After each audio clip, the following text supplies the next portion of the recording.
My sister joked by tossing my brand new $200 phone into the pool just because I refused to pay her credit card bill. She laughed. "Relax, it's only a phone." Dad added, smirking. "Maybe now you'll learn not to be cheap." I didn't respond. The next morning, at exactly 8:03 a.m., she checked her account, only to see every luxury purchase reversed, her balance deep in the red. "Just admit it, Adam." My sister, Lena, shouted across the dining table, her wine glass tilted dangerously close to the edge. "You used my card again, didn't you?" I blinked. "Your card?" Dad's chair scraped. "Don't play dumb," he said. "We all know you're struggling. Don't drag us down with you."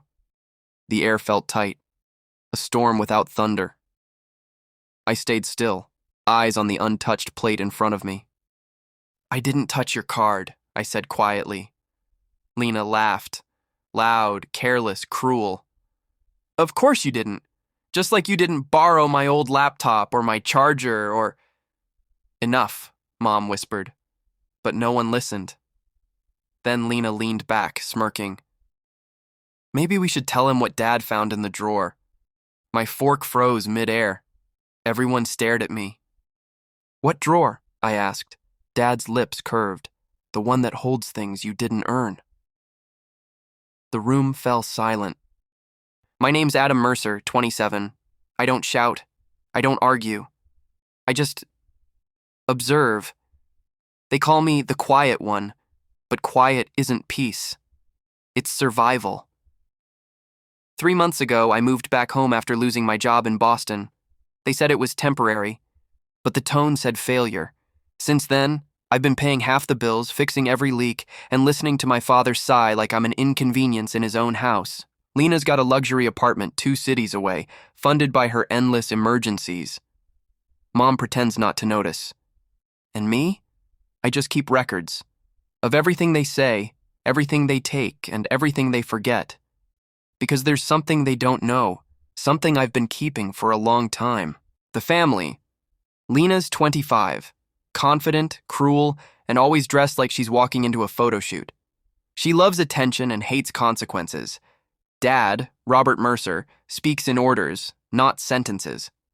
Ex-Army, retired early, still treats the dinner table like a drill. Mom, Elaine, fragile voice, kind eyes, but loyalty that bends whichever way Dad leans.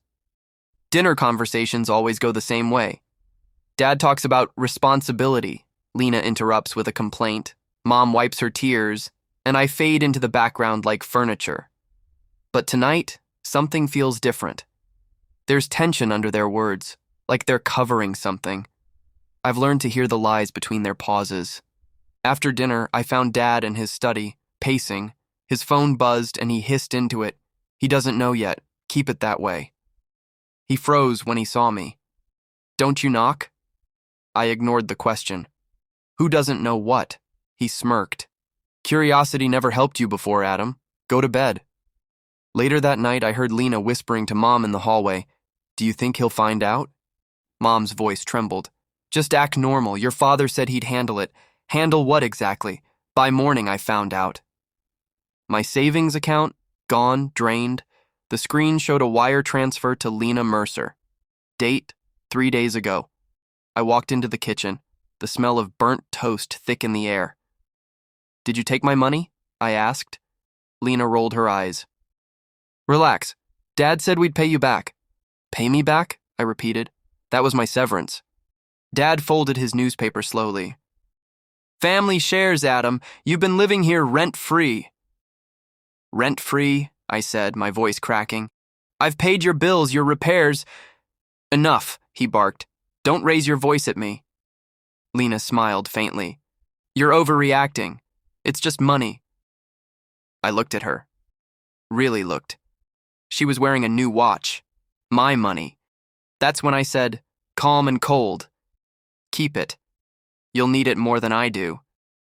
For a moment, her smirk faltered.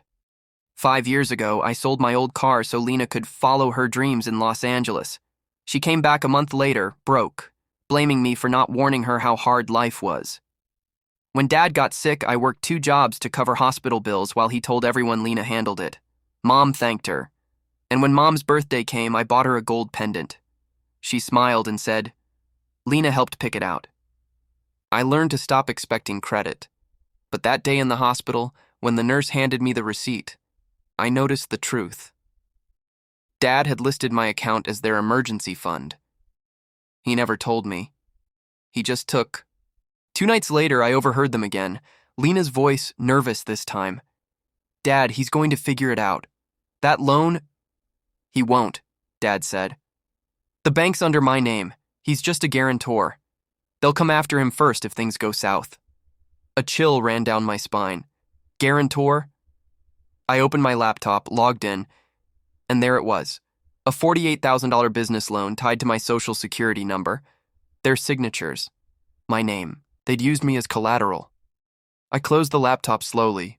No yelling, no crying, just clarity. They'd spent years teaching me to stay silent.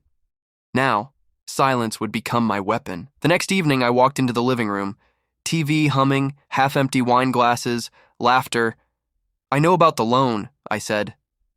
Silence. Mom's hand froze midair. Lena's jaw tightened. Dad leaned back. You're misunderstanding. No, I'm not. I pulled out a file. Bank records, signatures, transfers, Lena whispered. You can't prove. I already did. Dad stood, voice booming. You think you can threaten us? I met his eyes. I gave you all my silence, I said. Tonight, I give you the truth. Then I handed them the papers. The proof that every purchase Lena made, every dollar Dad moved, was under investigation. The color drained from their faces. By morning, I'd packed. Mom knocked softly. Adam, please, your father didn't mean... He did, I said. He always did. Lena stood behind her, makeup smudged, trying to act unfazed. Enjoy your little revenge, she muttered. I smiled faintly. Revenge? No, just balance.